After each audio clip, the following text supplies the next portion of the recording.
नमस्कार। फ्रांस के राष्ट्रपति इमैनुअल मैक्रोन भारत की यात्रा पर आते हैं। गणतंत्र दिवस की चीफ गेस्ट बनकर आने के बाद में वो चले भी जाते हैं और उसके बाद में कई दिनों बाद में चाइना की एक प्रतिक्रिया आती है कि चाइना इस प्रकार से फ्रांस के बारे में सोच सकता है। मैं मतलब एकदम सरप्राइज़ हूँ कि चाइना इस प्रकार से फ्रांस के बारे में सोच सकता है, क्योंकि चाइना किसी के बारे में अच्छा नहीं सोच सकता। तो चाइना मतलब फ्रांस के भारत आने के बाद में यह प्रतिक्रिया होती है कि चाइना फ्रांस को बोलता है कि हम दोनों देशों के संबंध सुधारते हैं और हम जो भी दिक्कत थी पहले की उस पर मिट्टी डालते हैं और हम नई अब शुरू से शुरुआत करते हैं। अब देखो चाइना का माइंडसेट क्या है कि फ्रांस भारत की यात्रा पर आते हैं, उसको खूब वार्म वेलकम मिलता है। जयपुर में भी काफ़ी लोग पसंद करते हैं और ज़बरदस्त तरीके से उसका स्वागत करते हैं। उसके बाद में हम कर्तव्य पथ पर परेड वगैरह जो भी हमारा कार्यक्रम था वो सारी दिखाते हैं और फ्रांस के राष्ट्रपति मतलब वार्म वेलकम तगड़ा करते हैं उसका। उसके बाद में डीलें होना स्टार्ट हो जाती है। फ्रांस और भारत के बीच में जो भी संबंध है, जो भी कार्य है, दोनों देश मिलकर काम करना चाहते हैं टेक्नोलॉजी, अंतरिक्ष में या आयात निर्यात में। तो इस प्रकार से जो भी चाइना और ये था ना, भारत की यात्रा कर रहा था इमैनुअल मैक्रोन, तो फ्रांस एकदम डिटेलिंग में इस यात्रा को देख रहा था, एकदम सतर्क होकर कि क्या-क्या बात होती है फ्रांस और भारत के बीच में, किस प्रकार की डील फिक्स होती है। तो ये पूरा ऑब्जर्व कर रहा था चाइना कि क्या बात होती है। अब देखो भारत और फ्रांस के बहुत मजबूत संबंध है, तो मजबूत संबंधों को लेकर हमारी डीलें भी काफ़ी ज़्यादा हुई, आयात निर्यात में भी। आप मेरा ये वीडियो देख सकते हो कि इसमें पूरी जो भी फ्रांस का राष्ट्रपति इमैनुअल मैक्रोन भारत आया है और उसके जाने गया है, तो उसके बीच में क्या-क्या तो डील हुई, किस प्रकार से राष्ट्रपति का वार्म वेलकम एवं गर्मजोशी से स्वागत हुआ। तो इस आप एक वीडियो में पूरा देख सकते हो, आपको समझ में आ जाएगा कि चाइना क्यों बौखलाया हुआ है।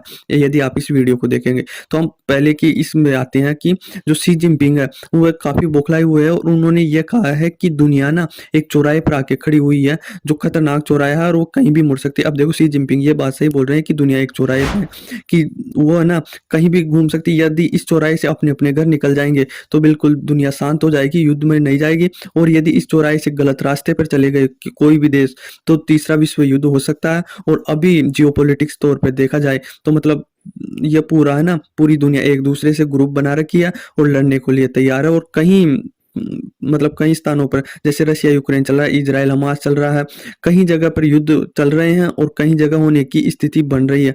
तो इस प्रकार से फ्रांस और चाइना दोनों शांति की गुहार लगाते हैं और शांति की ओर दुनिया को ले जाने की कोशिश करते हैं। इसलिए फ्रांस का और चाइना का शांत रहना बहुत ज़रूरी है। अब देखो ये तो इसकी बात कहने की है, इसकी भारत दुखती चाइना की दुखती रग पर हाथ रखा है ये यहाँ पर कि शी जिनपिंग ने यह कहा कि फ्रांस और चाइना दोनों हिंद महासागर में और प्रशांत महासागर में एक रोड मैप तैयार करेंगे, जिसके लिए हम रिसर्च करेंगे वहाँ पर और हमारी जो आयात निर्यात है उसको बढ़ावा देंगे और जो हथियार है मिलकर जो टेक्नोलॉजी है ट्रांसफर जो एक दूसरे के साथ मिलकर काम करेंगे। तो अब ये क्यों बोल रहा है हिंद महासागर और प्रशांत महासागर के लिए चाइना, क्योंकि इमैनुअल मैक्रोन भारत आए हैं और भारत में इनकी भारत के साथ बातचीत हुई है, डील फिक्स हुई है कि हम हिंद महासागर में मिलकर रिसर्च करेंगे और हिंद महासागर और प्रशांत महासागर में अभी ये यमन संकट आ रहा है और जो भी कुछ एक्टिविटी होती है उसमें हम साथ रखकर मतलब निगरानी करेंगे कि कौन क्या करता है, कौन क्या करता है। तो यही है कि चाइना ये सोच रहा है कि भारत और फ्रांस अब दोनों साथ मिलकर काम करेंगे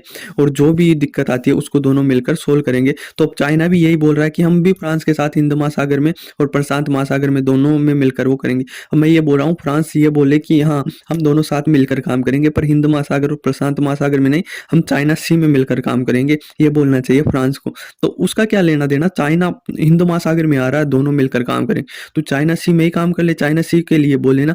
पर ये पॉलिटिक्स खेलता है ना चाइना, बहुत खतरनाक खेलता है, इसीलिए फ्रांस कभी इसकी जांच से मिल नहीं आएगा। अब देखो विदेश मंत्रालय उसके शी जिनपिंग के बाद में विदेश मंत्रालय का भी एक स्टेटमेंट आया, उन्होंने ये कहा है कि फ्रांस और चाइना के बीच में हम आयात निर्यात बढ़ाते हैं और जो भी, क्योंकि अभी चाइना की इकोनॉमी डाउन चल रही है तो वह लगातार ये कोशिश कर रहे हैं कि फ्रांस के साथ हमारे रिलेशन बेहतर हो और रिलेशन बेहतर होने के साथ हमारी जो भी कंपनी आयात निर्यात करती है उसको बढ़ावा दे रहा। अब देखो यह विदेश मंत्रालय का स्टेटमेंट जब आया, जब मतलब एक न्यूज़ हो रहा है कि इलोन मस्क अब जो बिलियनियर की लिस्ट में सबसे टॉप कर रहे थे, सबसे दुनिया के सबसे ज़्यादा पैसे वाले थे, अब वो दूसरे स्थान पे आ चुके हैं और पहले स्थान पर फ्रांस का बिलियनियर एर्नोल्ड बर्नोल्ड ऐसे नाम करके है, वो आ गया और उन्होंने एक स्टेटमेंट दिया कि मेरे आने का यही मतलब है कि चाइना में मेरा सामान और शेयर दोनों काफ़ी पसंद किए गए और ज़्यादा ज़्यादा खरीद रहे हैं। तो उसकी स्टेटमेंट से ये विदेश मंत्रालय एक स्टेटमेंट देता है कि हमारे और फ्रांस के रिलेशन बेहतर हो रहे हैं और हम आयात निर्यात में आगे बढ़ रहे हैं।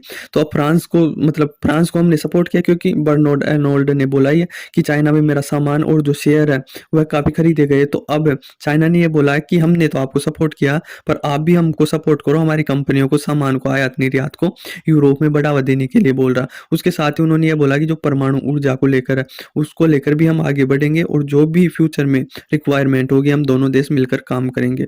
तो यह चाइना का कहना था भारत की यात्रा आने के बाद में, क्योंकि चाइना जानता है यदि फ्रांस भारत के साथ वो तो जाएगा। हमें काफ़ी, आप ये वीडियो देखोगे तो आपको काफ़ी पता चल जाएगा किस प्रकार से डील फिक्स हुई है। तो चाइना भी चाहता है कि फ्रांस यूरोप में हमारा कोई वो दे सकता है, एंट्री दे सकता है, तो वो फ्रांस है। तो फ्रांस को बार बार ये बोल रहा है कि हम पिछले रिश्ते हैं जो भी हुआ उनको भूल जाते हैं, उन पर मिट्टी डालते हैं और शुरू से शुरुआत करते हैं और हम एक दूसरे को सपोर्ट करते हैं आयात निर्यात में, और ये हिंद महासागर में, प्रशांत महासागर में मिलकर काम करते हैं। तो चाइना के पास कोई ऑप्शन है नहीं है और फ्रांस को मनाने के, क्योंकि दुनिया में ना ग्रुप बन चुके हैं और ज़्यादा ज़्यादा 5-6 देश है जो इस पूरे विश्व की जियोपॉलिटिक्स को अपनी ओर आकर्षित करते हैं। जैसे एक यूएस हो गया, रशिया हो गया, यूरोप में 3 देश हैं जैसे फ्रांस है, इंग्लैंड है, जर्मनी है, और एशिया में हम आते हैं तो चाइना और इंडिया। इन देशों के इर्द गिर्द जियोपॉलिटिक्स चलती है और कभी भी युद्ध होता है या कहीं दुनिया कहीं अलग जाती है, इकोनॉमी बढ़ती है, तो यदि इन अच्छे ग्रुप बनते हैं ना इनका, तो काफ़ी ज़्यादा ग्रोथ करती है। अब देखो भारत का रिलेशन काफ़ी अच्छा है, यूरोप के तीनों देशों के साथ अच्छा रिलेशन है और इधर यूएसए के साथ भी अच्छा रिलेशन है, आयात निर्यात काफ़ी होता है, रशिया के साथ भी अच्छा रिलेशन है। तो हम फ्यूचर में ग्रोथ करने का काफ़ी अपॉर्चुनिटी है और हम कर भी रहे हैं। तो इसी को लेकर चाइना ने ये बोला है कि अब हमको भी सॉफ्ट रुख अपनाना पड़ेगा और बातचीत करनी पड़ेगी और जैसे दुनिया चाहती है वैसे ही चलना पड़ेगा, हमें अलग हट के नहीं चलना पड़ेगा। यदि हम अलग हट के चल रहे थे अभी चाइना, तो चाइना की लगातार जीडीपी डाउन जा रही है, क्रैश कर रही है, और अभी चाइना की जीडीपी काफ़ी नुकसान में चल रही है, मतलब क्रैश करने वाली है, क्रैश कर गई है काफ़ी ज़्यादा। तो यही है कि मैक्रोन लगातार फ्रांस को मना रहा है चाइना, क्योंकि चाइना को यूएस को टक्कर देना है ना, तो यूरोप में से एक देश सिर्फ फ्रांस है जो कभी कभी यूएसए के खिलाफ हो जाता है, यूएसए की बात नहीं मानता, तो यह अपने गुट में लेना चाहता है। चाइना फ्रांस को अपने गुट में लेना चाहता, पर जियोपॉलिटिक्स सब समझते हैं, तो फ्रांस अपने पूरी रणनीति के साथ बातचीत करेगा जो भी होगी, क्योंकि जियोपॉलिटिक्स अलग लेवल पे चलती है। कौन सा डिसीजन कब काम आ जाए और किस लेवल पर काम कर जाए ये किसी को पता नहीं होता। तो आई होप आपको समझ में आया होगा कि चाइना किस प्रकार से चाल चल रहा है भारत को नीचा दिखाने के लिए, कि वो फ्रांस को हिंद महासागर और प्रशांत महासागर में उतार रहा भारत के खिलाफ, जबकि फ्रांस ऐसा कुछ नहीं करेगा, चाइना कितनी चाल चल जाए। तो आई होप आपको समझ में आया होगा। धन्यवाद।